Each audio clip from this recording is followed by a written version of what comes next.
안녕하세요. 남녀가 결혼을 해서 한 가정을 이루어 부부가 되면 부부는 일심동체라고 표현을 하는데요.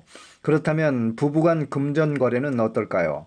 많은 분들께서 남편이 생활비로 준 돈을 조금씩 아껴서 주식 투자를 했는데 문제가 되나요?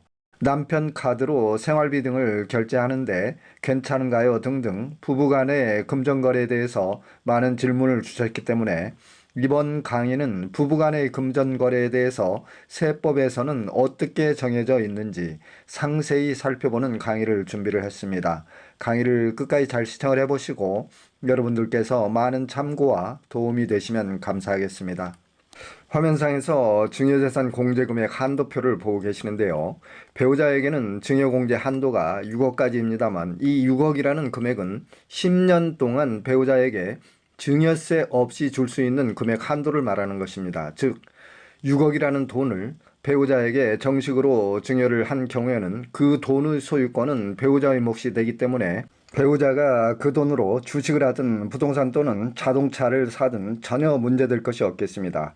이때는 반드시 증여계약서가 작성이 되고 증여세 신고도 해두시는 게 좋겠습니다.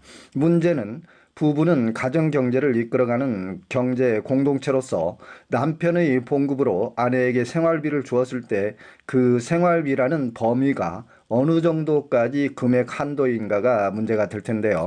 여러분들께서 가장 궁금해하셨던 생활비의 일부를 저축을 했을 때 그 돈으로 주식이나 부동산 등 재산 취득 행위를 했을 때 증여세 과세 문제를 먼저 살펴보고 다음 강의를 진행하겠습니다.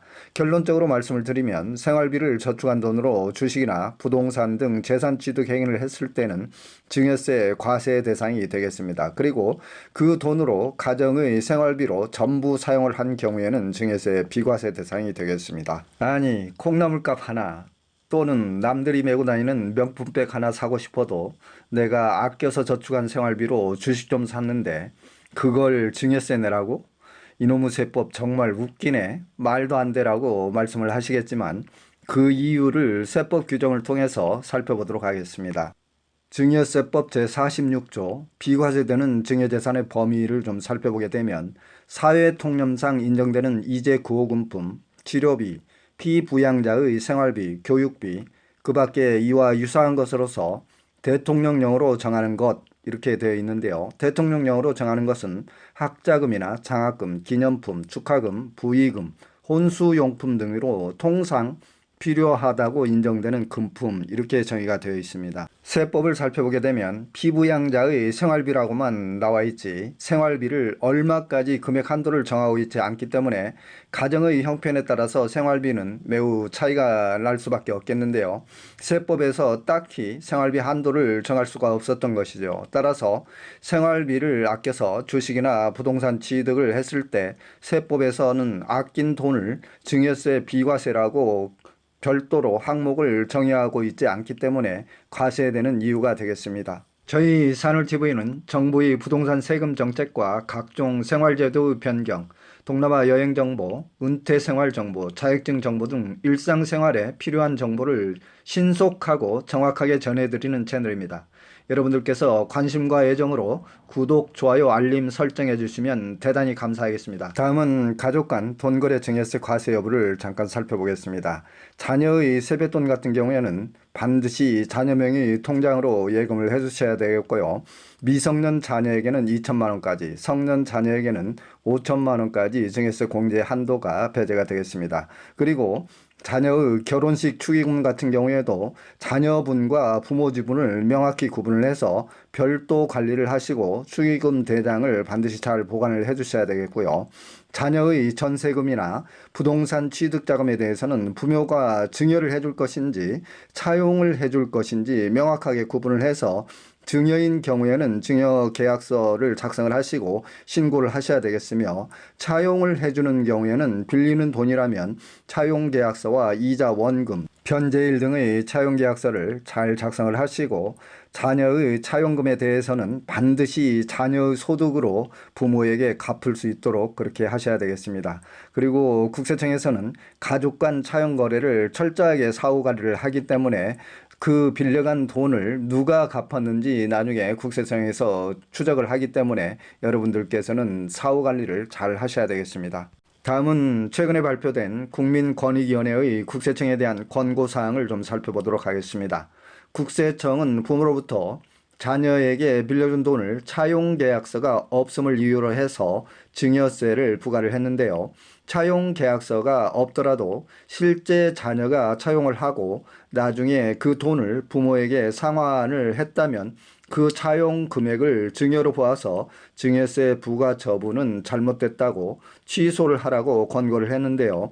국세청은 권익위원회의 권고사항을 받아들여서 증여세를 취소하겠다고 하였습니다.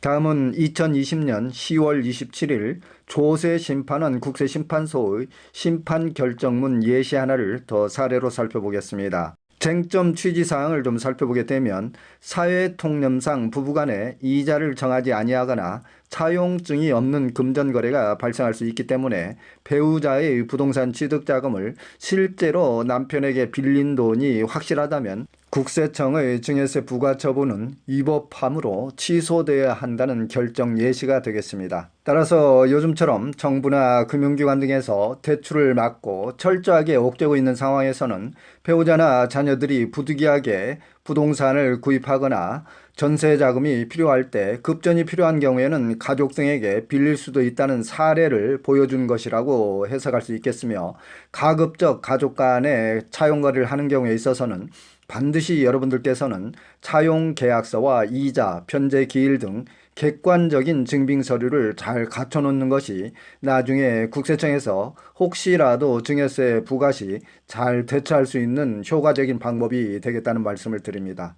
다음은 부부간 금전거래에 있어서 참고 및 유의사항을 좀 살펴보겠습니다. 가족의 생활비는 사회통념상 허용되는 범위 내에서 지급이 돼야 되겠고요.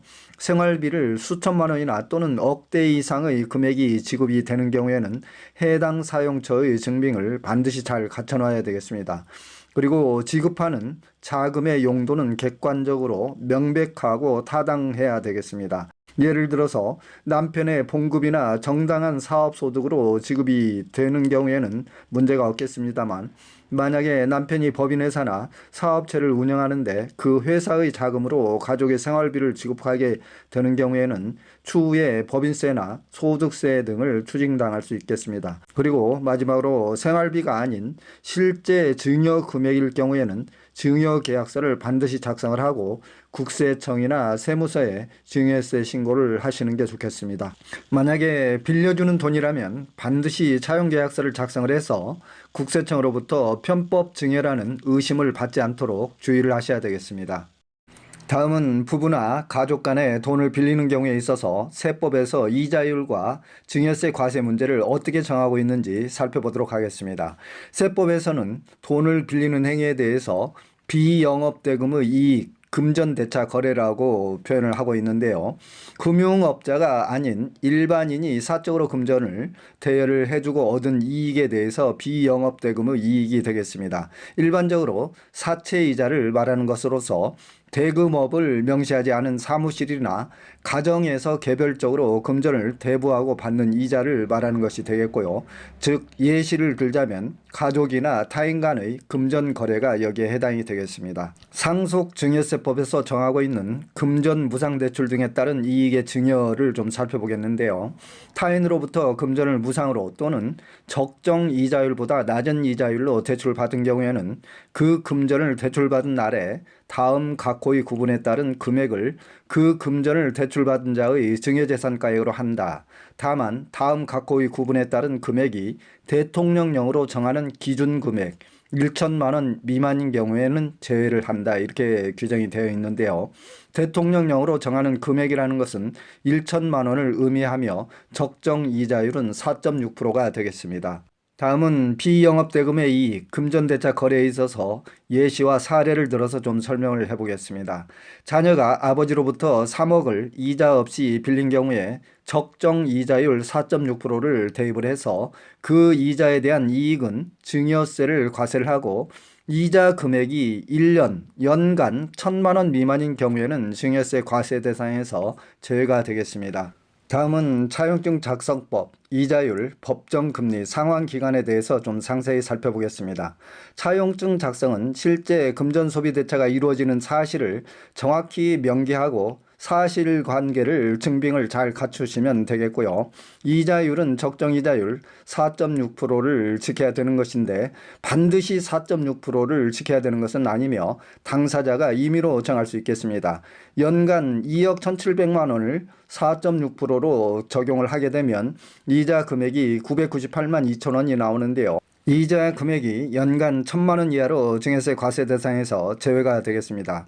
따라서 여러분들께서 이자율을 정할 때는 임의로 정하시면 되겠습니다만 금액이 예를 들어서 3억 정도 되는 금액이라고 그러면 4.6%를 적용을 하게 되면 연간 이자 금액이 1,000만 원이 넘어가기 때문에 증여세 과세 대상이 된다고 이해를 하시면 되겠습니다. 따라서 여러분들이 이해하기 쉽도록 좀 더 상세하게 설명을 드리면 연간 2억 1,700만 원까지는 이자 금액이 1,000만 원 미만이기 때문에 실질적으로 2억 1,700만 원 미만의 자금을 빌려주었을 경우에는 실질적으로 증여세 과세 대상이 되지 않는다고 이해를 하시면 되겠습니다. 다만 국세청에서는 가족 간의 금전대차가 이루어지는 경우에 그 채무 금액에 대해서 사후에 누가 어떻게 갚았는지를 부채 사후관리를 통해서 부채가 상환될 때까지 지속적으로 사후관리를 하게 되는데요.